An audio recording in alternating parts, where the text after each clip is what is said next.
All right, guys, go ahead. As we've talked about a number of other weeks, is the focus this week just keep grinding, keep working on getting better? Yeah, we've talked over the last couple of days. The other thing we need to start doing is we need to start having some fun again. I mean, it's been pretty quiet around here for sure, and obviously the results are not what any of us want, but we really need to get out of our own heads and just start having fun again, being together and competing. And I thought practice today was more of that. You know, yesterday was kind of get the cobwebs out from the weekend. Today was a more intense work day, and there seemed to be a little bit of more energy in the place and in practice than there has been. I'll take blame for that. There's no reason for that. You know, we obviously aren't getting the results we want, but there's no reason to be doom and gloom around here. And I thought today was better. How do you go about making things fun? Well, I mean, I think we just have to go back to, you know, the grassroots, and the facts are that these guys have been playing hockey since they were 4 and 5 years old, and we've been around hockey as coaches and the staff for a long time, and it's supposed to be fun. You know, ultimately, the fun comes from winning. There's no doubt about that. But that's something that, you know, we want to get back to focusing on the process and focus on having fun day to day. And today's focus, because practice wasn't easy, so it wasn't going to be a fun loose day. It was a day where we competed against each other and had fun doing it. I thought the intensity was really good. Now, I don't want to speak for the players. Maybe today wasn't fun for them, but you know, I'm not sure how much we're getting out of just grinding on these kids and yelling and all that kind of stuff constantly. And again, that starts with me. You know, I have to keep in mind that there's a reality here, and the reality is that we're a work in progress, and we have to find ways to pull confidence out of things that might not be confident situations, in particular when you're losing games. And that's been our focus as much as anything this week, regardless of what happened last weekend or the weekend before, regardless of what's going to happen this weekend. Let's focus on enjoying coming to the rink, enjoying being with each other, and enjoying competing. And it doesn't take the onus off needing to execute better. There's no doubt about that. We know we need to execute better. That's going to stay the same. But we can make it a little less tense around here. You know, again, I don't ever want it to be the case where the kids don't enjoy coming to the rink. And that's something I feel we can control.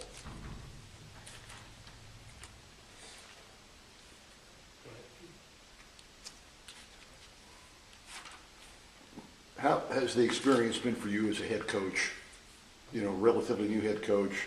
Are there things that have surprised you, things you're disappointed with, things that, are you having fun? Let me ask you. Well, you know, quite frankly, I probably mirror the guys. There's days where I'm not having fun. There's days where I'm borderline feeling sorry for myself. Not questioning, what am I doing here? Never. Never have I said that. But this is a good challenge. I like to talk about how adversity brings out true colors in people, and you know, adversity shows its face in different ways, and we're being hit with some adversity through losing games. And I know these guys and the staff are looking at me at how to react, and I truly believe in what I'm saying. I believe that this process is working. I believe we're moving forward, even though the results don't show that. And, you know, I've been put in situations this year that I've never been put in before, you know, as an assistant coach or even as a head coach last year. There's been some not overly public criticisms, but there's been criticisms, and that's hard to swallow at times, because we're just starting this process, man. I mean, we've been here 18 months, right? Last year was what did we walk into? Now we're really chipping away. And the other thing is, you just want to hand these kids more. You know, you want to give them confidence. You want to give them wins. Because, you know, the facts are they're all looking at us every day, all 27 or 26 of them, tell us what to do, coach, we'll do it. And I believe they will. You know, it's one of those things where you just want to give them more positive feedback in what they're doing. Because they do, in terms of their work, they do deserve better. Now, we have to find a way to stick to it, to continue to try to be confident in, again, a non-confident situation. And where I've learned the most about me is they're going to look at me on how to react. And there's no reason for me to be walking around like something really, really major has happened. The facts are, this is just the beginning of this process. The facts are, we're still getting to know each other.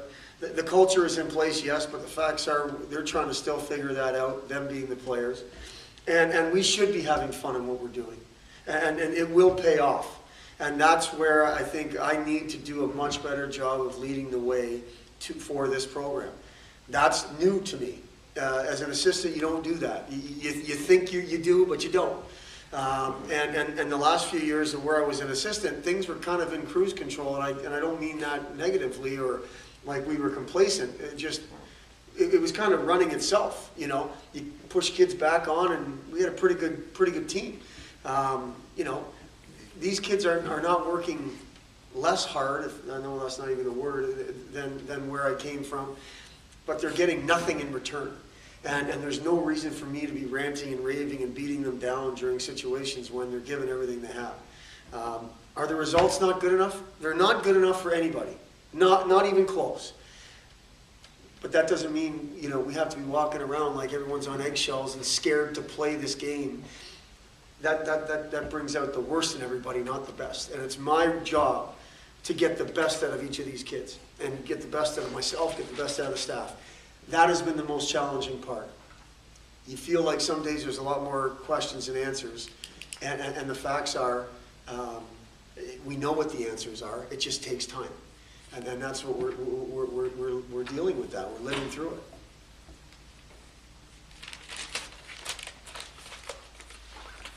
When you decided to rest less than 18 non-goalies, what goes into that decision when you have healthy scratches or guys that are healthy to play but you don't? I don't feel putting people back in the lineup, playing the game any way they want to play it, is the right feedback. I'm a firm believer in negative reinforcement and positive reinforcement. If you do things this way, you're not going to play. If you do things this way, you are going to play.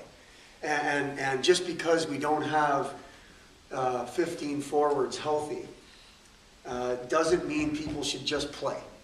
They should just be in the lineup just because. I believe putting that jersey on and being in the lineup is a reward. I know the boys believe that because they work so hard during the week. Putting that jersey on had become a no big deal around here. And I'm not pointing fingers, Kevin. But putting that jersey on is a big deal. This is a responsibility that we have to be part of this program. And all we're saying is, if you don't earn that right to put the jersey on come Friday night or Saturday night, you're not going to. I don't think, are we putting the guys that are playing in harm's way because we don't have our 12 guys? I think with the TV timeouts, we're not. I think there's plenty of opportunity for rest. Because if we were, that would come into mind. That would come into play, it would. But the facts are, this has to be positive, negative reinforcement. You have to do things a certain way to play on Friday or play on Saturday. And if you don't, you won't play, regardless of that means we dress this many guys or that many guys. So it's not a backdoor message. The message is right between the eyes that this is what we're going to be. You have to earn the right to be in the lineup every game as an individual. Western Michigan? Good team. Probably the major difference between their team and ours is confidence. They've had some more positive feedback than we've had this year. They've had some big wins.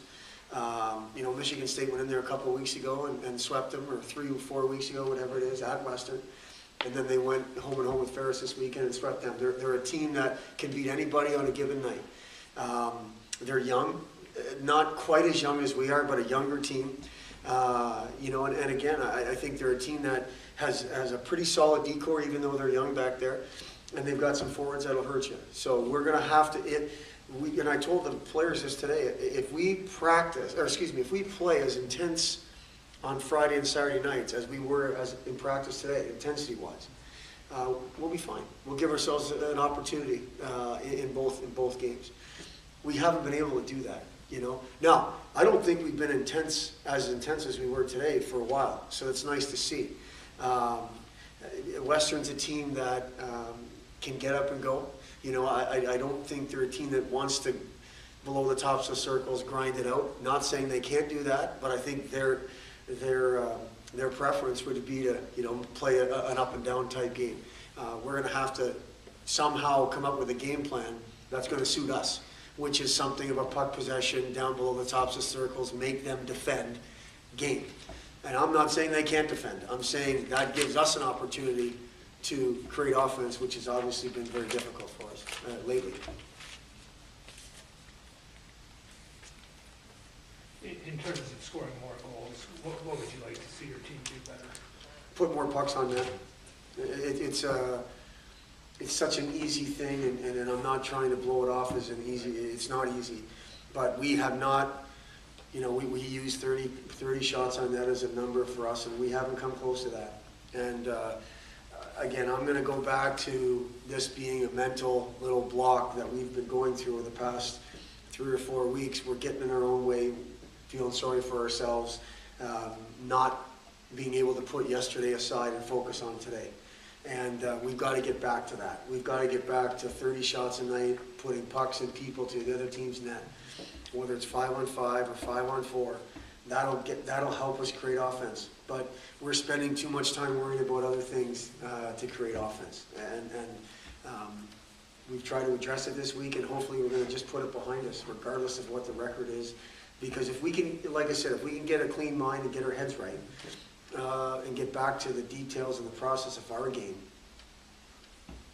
I think we'll be able to do those things. I think we'll be able to get more shots on that. I think we'll be able to get more rebound chances, more opportunities to score goals, and then score more goals, you know. But obviously it's something that we have to earn. It doesn't come easy for us.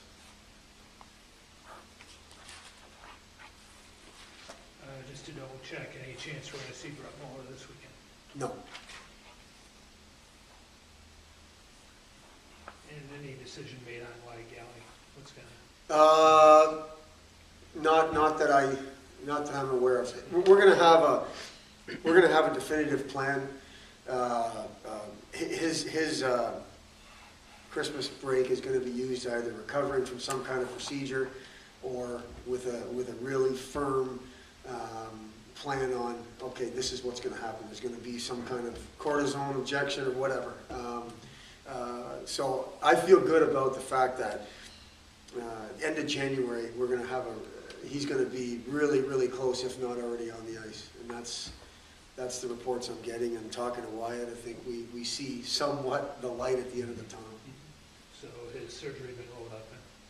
Has it been ruled out? No. Is it unlikely now? Oh, I don't even know how to characterize it. It's a possibility. Okay. When you say back on the ice by the end of January, you mean ready for game action? Well, I don't know about ready for game action, but I think he'll be facing pucks by that time. It'll be more than just kind of skating. I think he'll be, you know, back practicing. So we might see him in a game. I hope so. I mean, I hope so for Wyatt's sake. I think that it's been a long enough year for him, and he deserves to be back out there. So I hope so. Any other injuries? I mean, obviously Mark Rodriguez. Right. Other than that, no. I think I'm good. Good. I'm good. Okay. All right. Thank you. First, thank you.